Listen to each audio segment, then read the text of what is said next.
And we'll get stuck into Mo Salah in a little bit. But look, after a run of, 9 defeats in 12 games for Liverpool, this is their last 5. Tim Sherwood, Aaron Ramsey. Crisis? What crisis? It's calmed a few nerves, hasn't it, recently? Well, it's a lot better. It's been a good week for him to play in the San Siro, a team who've been in the last 3 Champions League. They've been 2 finals. Mm-hmm.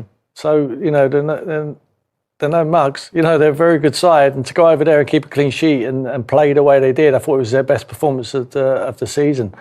And then to go home where the expectancy is and the circus around Mo Salah, he's put him back in the squad yesterday. And to get onto the pitch so early on in the game, I thought he'd come in and affected the game. I think that it looks like everything's been put behind him. The manager's making the decision, like he always does, in my opinion, in the best interests of Liverpool Football Club and not in the best interests of Mo Salah or any other individual player. And they got it right today. So I'm pleased for Liverpool Football Club and I'm pleased that they're on the right track to get back up that league. Every week, what are you going to do? Yeah, I would love to say train. But if I just looked in the dressing room, I wonder if we can play five aside. We deserved definitely more. Maybe even a win because we created so many chances. We had a bad start in the game. You reacted well, but in the end, it's about consistency. Doing it for 90 minutes, not only for some phases of the game, and that's why we lost it.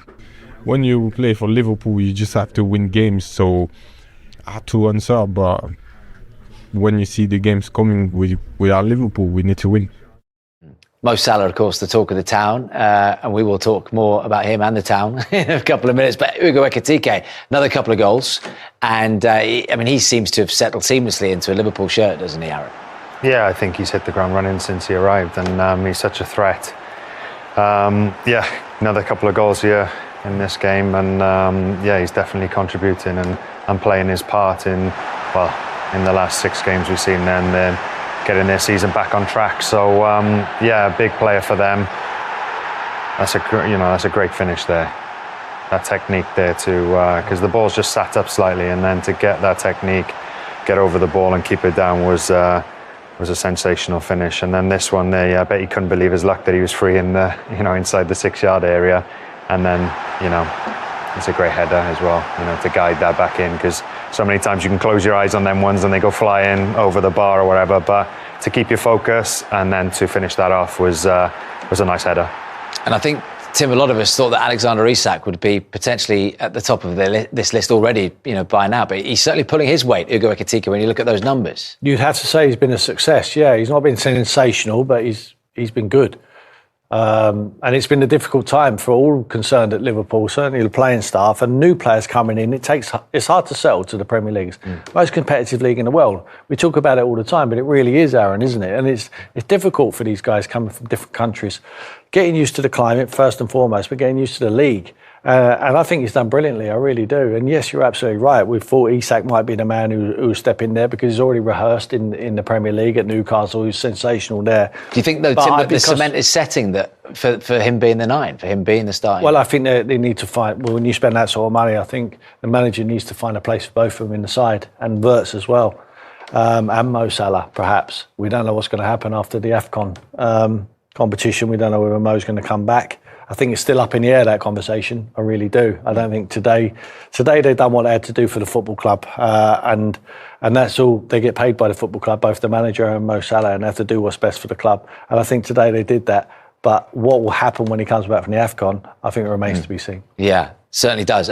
Diego Gomez had a great chance. 1-0 Liverpool at this stage, Aaron. It's a big opportunity, isn't it, for the visitors here? Yeah, it's a great ball across, and then, that ball just takes out 3 or 4 Liverpool players, and then you're in at the far stick, and you can't believe your luck when it comes across, and you really need to focus on these finishes. Yeah. Just to make sure that you guide it towards the goal and get it into the back of the net. The minute you think that you already scored before it comes, that's when the timing is slightly off and you sort of scuff them ones a little bit. But they got lucky there. So Mo Salah's day in general, I know you touched on it there, Tim. I don't think any of us expected to see him on the pitch in the 26th minute. No. Joe Gomez injury, reshuffle formation-wise, and he comes on. Can he go off to AFCON with his head held high? Now, how is he going to be feeling, do you think, getting on that plane with his Egypt teammates?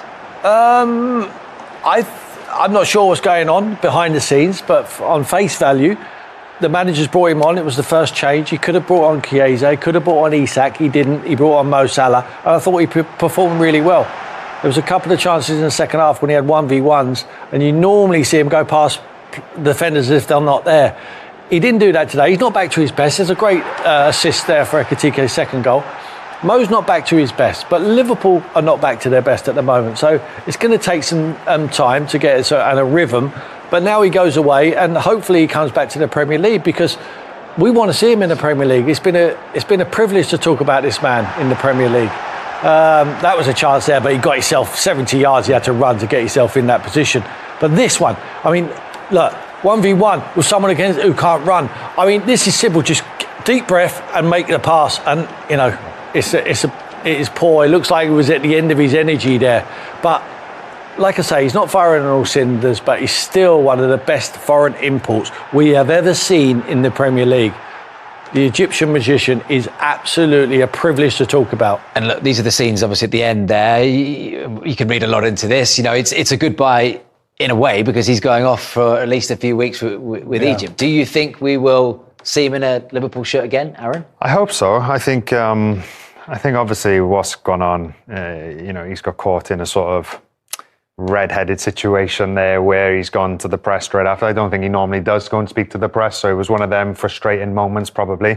The club have dealt with it. I think they've dealt with it sensibly as well, and the manager has taken a step back, you know, taken him out of the one game and then brought him back into this, you know, with the meetings that have probably have gone on in that week. But then for him then it was all about, well, as a manager you'd want to see a reaction then from him. And I think today you have seen a reaction from him. Yeah, it's probably not his, you know, vintage Mo Salah, what we're used to him taking on players, but you've seen the work ethic was there, the intention was there, yet he got caught in two minds at the end there, probably, do I take him on or do I play a pass, and got caught in both. But I think, you know, for the Premier League, you want to see, you know, the best players, and he's certainly been one of the Premier League greats, so hopefully we can see him in there after the AFCON. Next few weeks will be fascinating. Will there be bids from Saudi Arabia? We shall see. And look, even when he's not at his best, Tim, Mo Salah is still breaking records today, the most goal involvements for a single club. Yeah, I mean, he keeps racking them up, doesn't he? Just jumped above Wayne Rooney there. So, listen, I love watching him. I love talking about him. But what he did, I felt was wrong. I think, having been a manager myself, what he thinks can win the football match, and he's not worried about any individuals. I think Mo was unfortunate. It could have been anyone who he's left out, but Mo's been unfortunate. They spent an awful lot of money on some attacking players, Ekitike, Isak, Wirtz. So the manager had options to change at the top end of the field.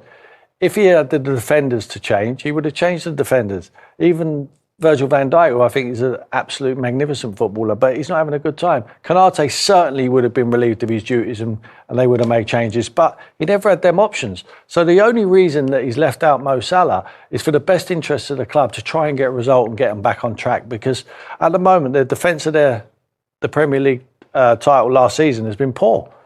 And why would a manager, he's not doing it any other reason, there's no personal reason or vendetta against Mo Salah. It's a reason is he wants Liverpool to win the game, and that is what he felt was the best thing to do to try and get results.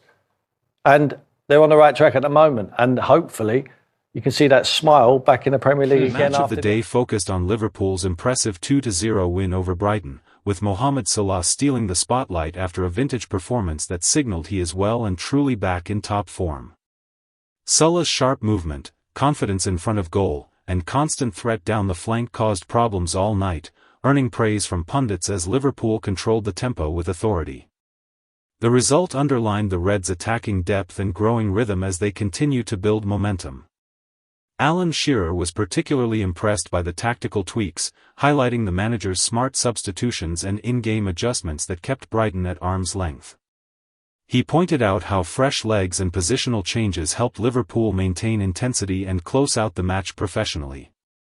According to Shearer, it was a sign of a team learning how to win comfortably, blending star quality with intelligent game management.